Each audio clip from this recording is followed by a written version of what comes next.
I don't know why I cut my hair, because this shadow makes it look like it was exactly the same as it was. So, yeah. Someone was pointing that out in the comments last week, so I had to take a look. It's real short. Yeah. You look like you got, like, Dexter the Dream Hemsley hair going on from the Identical. Lean forward like this, there's a little bit of an afro. Yeah. Okay. I like it. To me, I've got a hat on, so it just looks like there's a killer sitting behind me and I can see his shadow. We got out of Deepwater Horizon, and we learned the important lesson of never putting John Malkovich in charge of an oil rig. Of anything. Never put John Malkovich in charge of anything, except for acting. Yeah. As soon as he walks on screen, I'm like, oh, well, see, there's your problem. Yeah. Right there, right? You put a fucking movie villain in charge of an oil rig. Of course this happened. Yeah. You weren't much sold on the trailers for this. No, because the trailers it's kind of the same thing that happened with Lone Survivor for me, which the movie Lone Survivor wasn't bad. I felt it got a little preachy, but it was a good movie. Yeah, I enjoyed it. I got so fucking burned out on that trailer. Yeah, I and did the way too. they promoted that movie with the interviews of the real guy and stuff.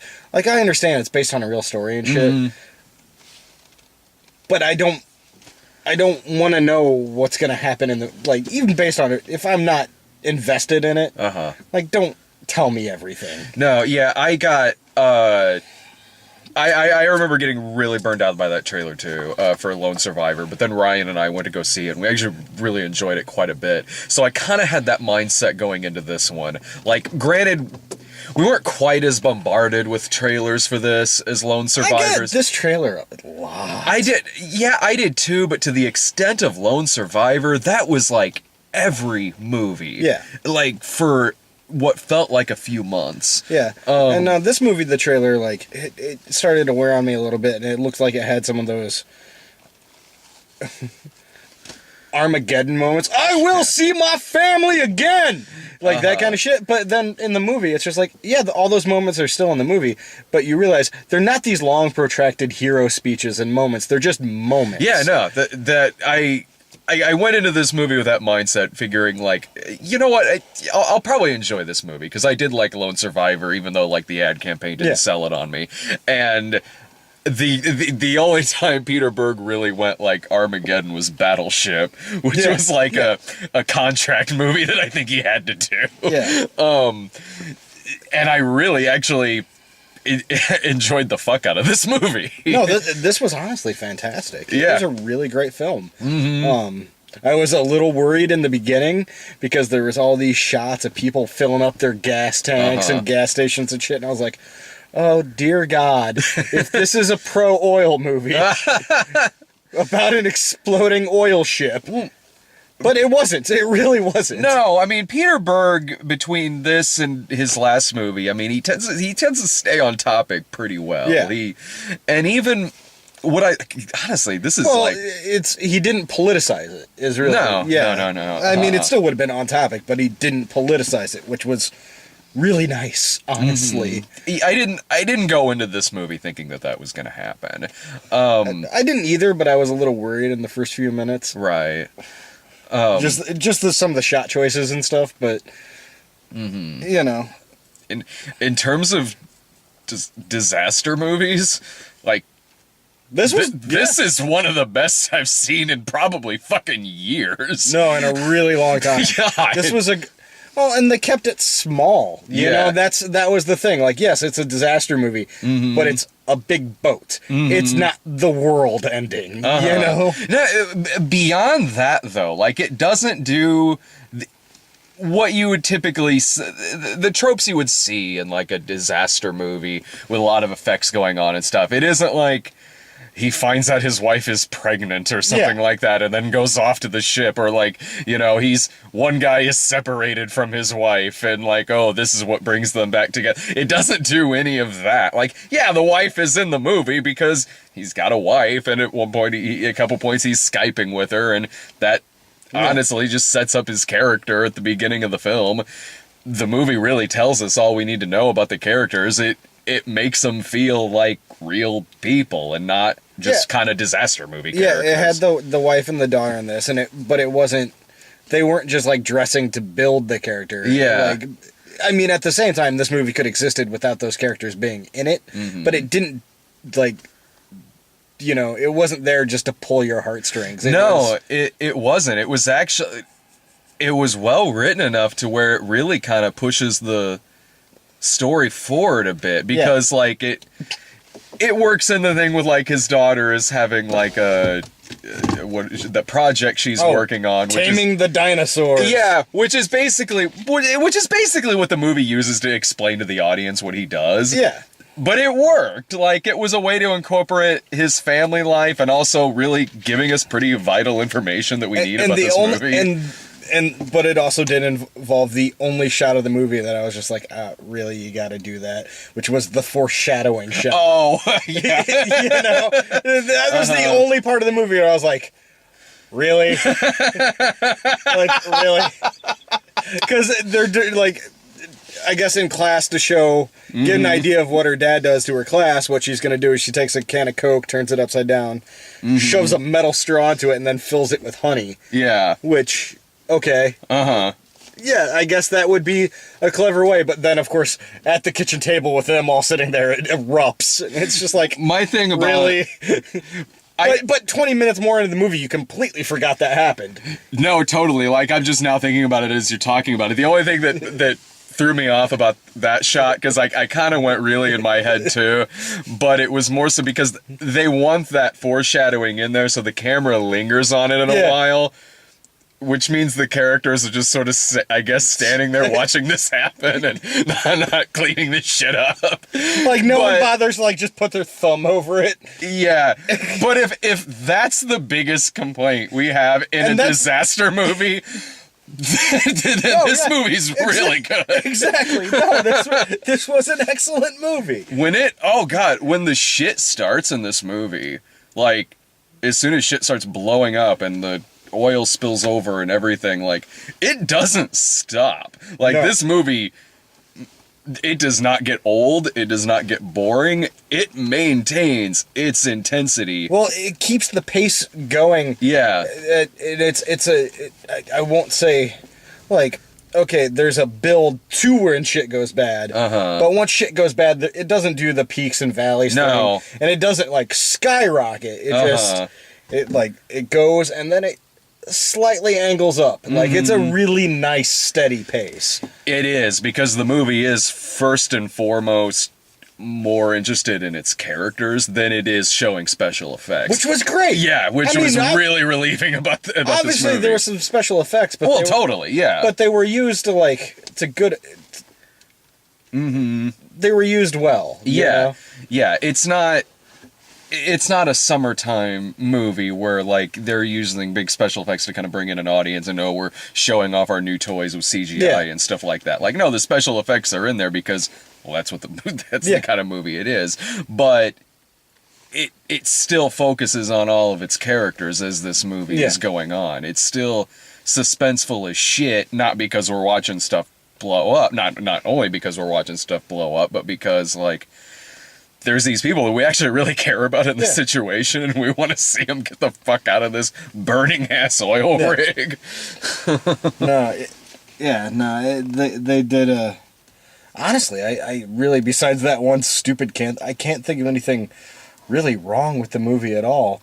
Well, there was one thing that was kind of wrong, but it's okay. The projector corrected it. There is kind of a corny song that's playing at the ending credits. The guy in the booth's like, audio out.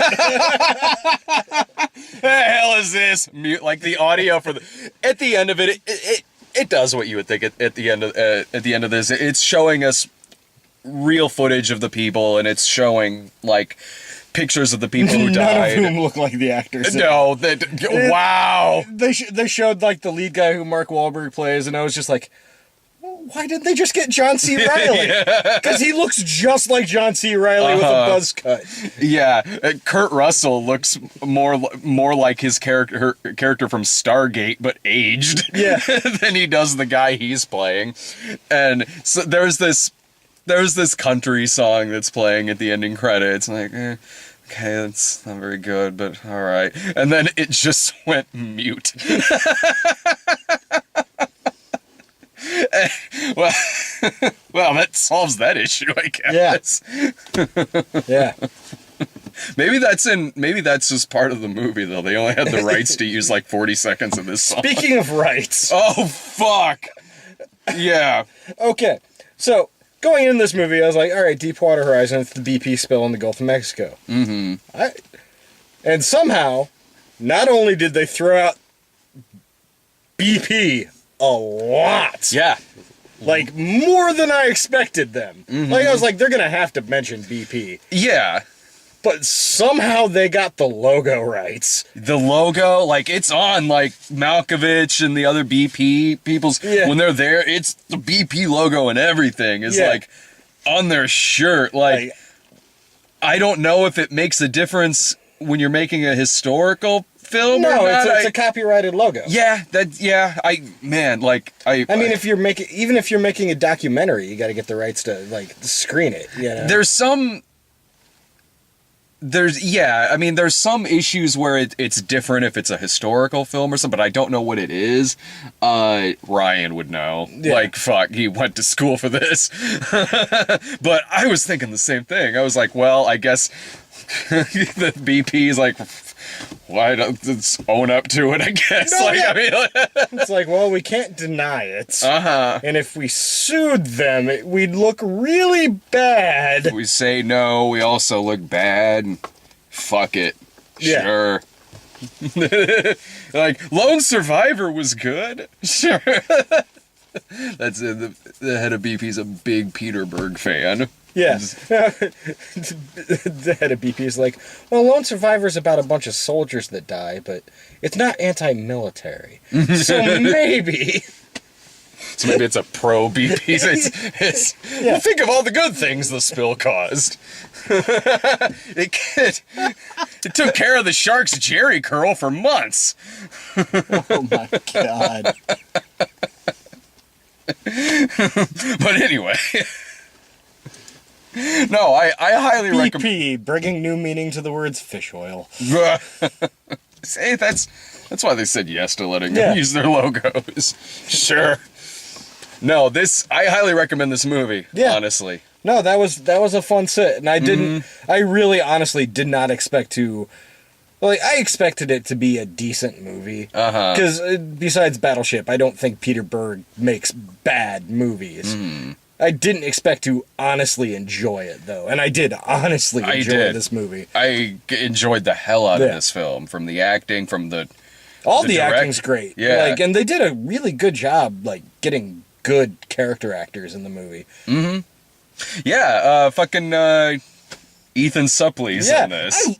I see Ethan Suplee in anything, and part of my brain is always like, I'm at least partially in. Mm-hmm. Yeah, exactly. I sat through, I don't know how many seasons of My Name is Earl I sat through just because I liked Ethan Suplee in that show. Yeah. And my roommate at the time loved that show. Uh-huh. Yeah, I saw most of the first season of that. Really nothing beyond that. It wasn't terrible. Mm-hmm. It wasn't great either, but... Yeah. it was charming in a way. Yeah, Jason Lee can get a laugh out of me. Yeah.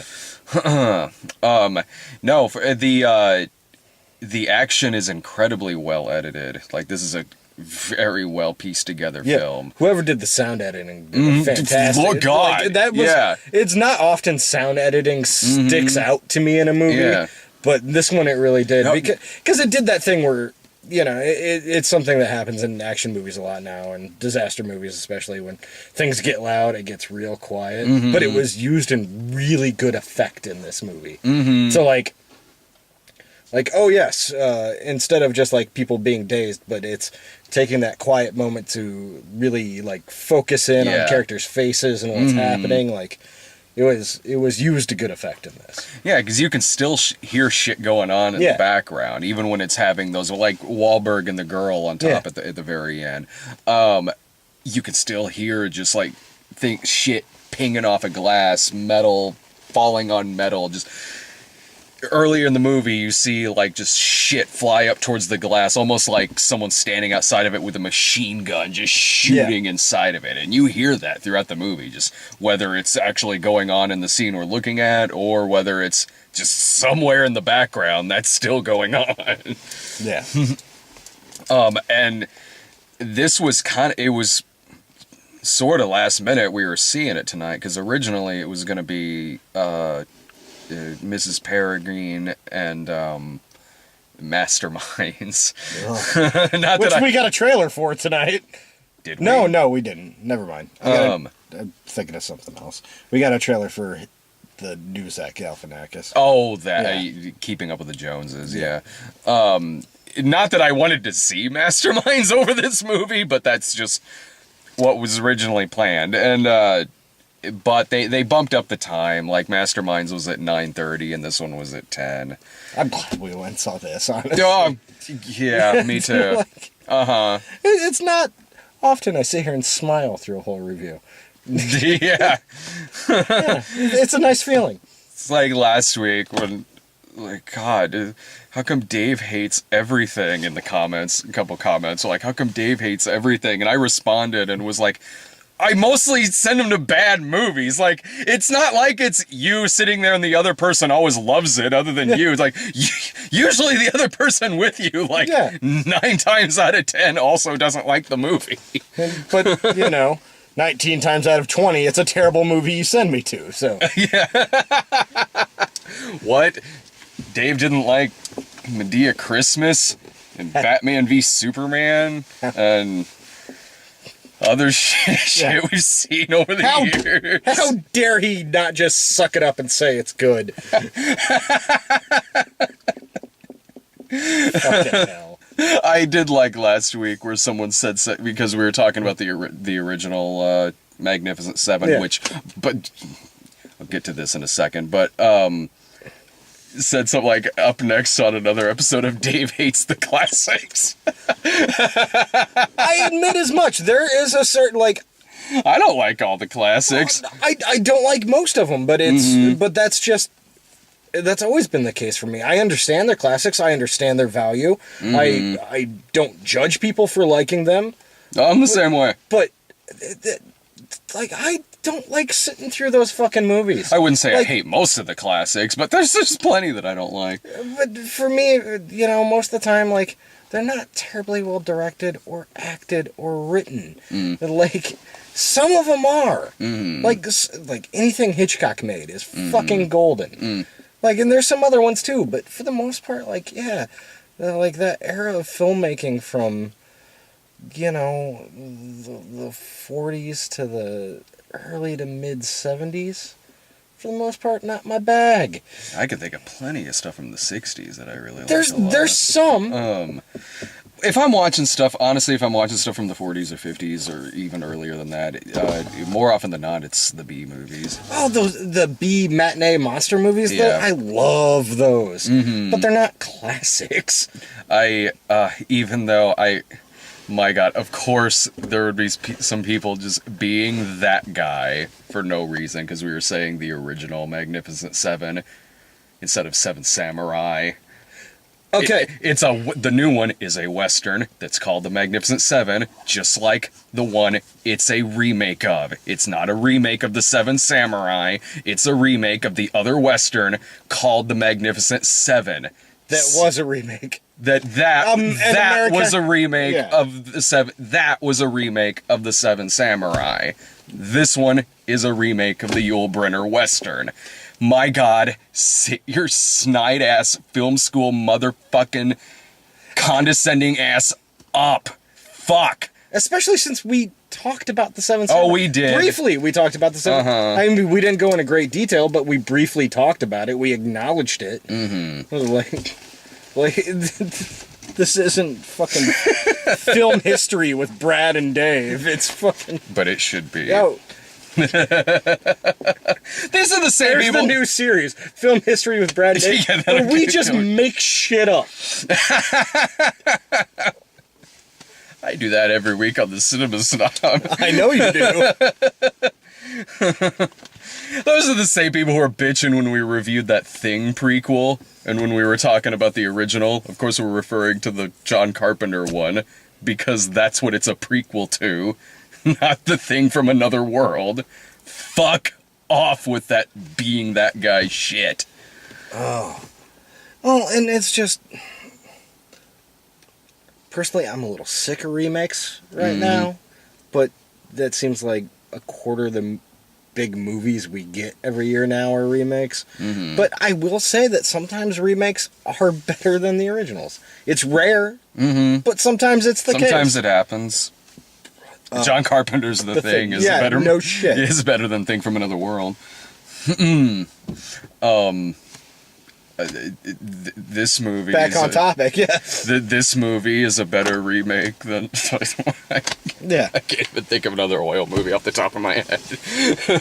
Armageddon. Armageddon. This movie, it's a remake of Armageddon, and it's so much better. This is what they did before they went to the asteroid. It's way better acted and much more compelling. Better directed, too. How hilarious would this movie have been if they had used the cast from Armageddon? Oh, so Just good. to give Michael Bay the finger? Yeah. I mean, the cast in this was great, but you could easily see, like, Affleck in the... Bruce Willis, Affleck, Fichtner. Yeah. Yeah. Billy Bob Thornton would be the Malkovich role. I just stopped myself and think for a second. I was like, wait, was Malkovich in Armageddon? Like, no, okay. I don't think he was. Belushi is Ethan Suplee. It'd have been great. Yeah. All right. I don't know if I'm going to end up seeing Masterminds or not. Maybe if I have time. But next week, I think is Girl on the Train.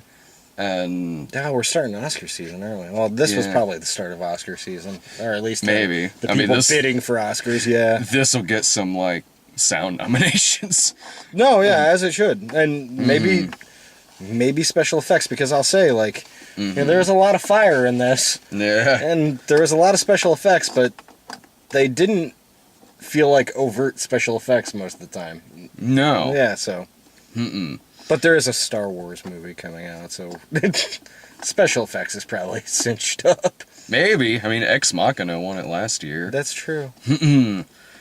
But yeah, we'll be. But what the fuck comes out next week? See ya. Bye, kids.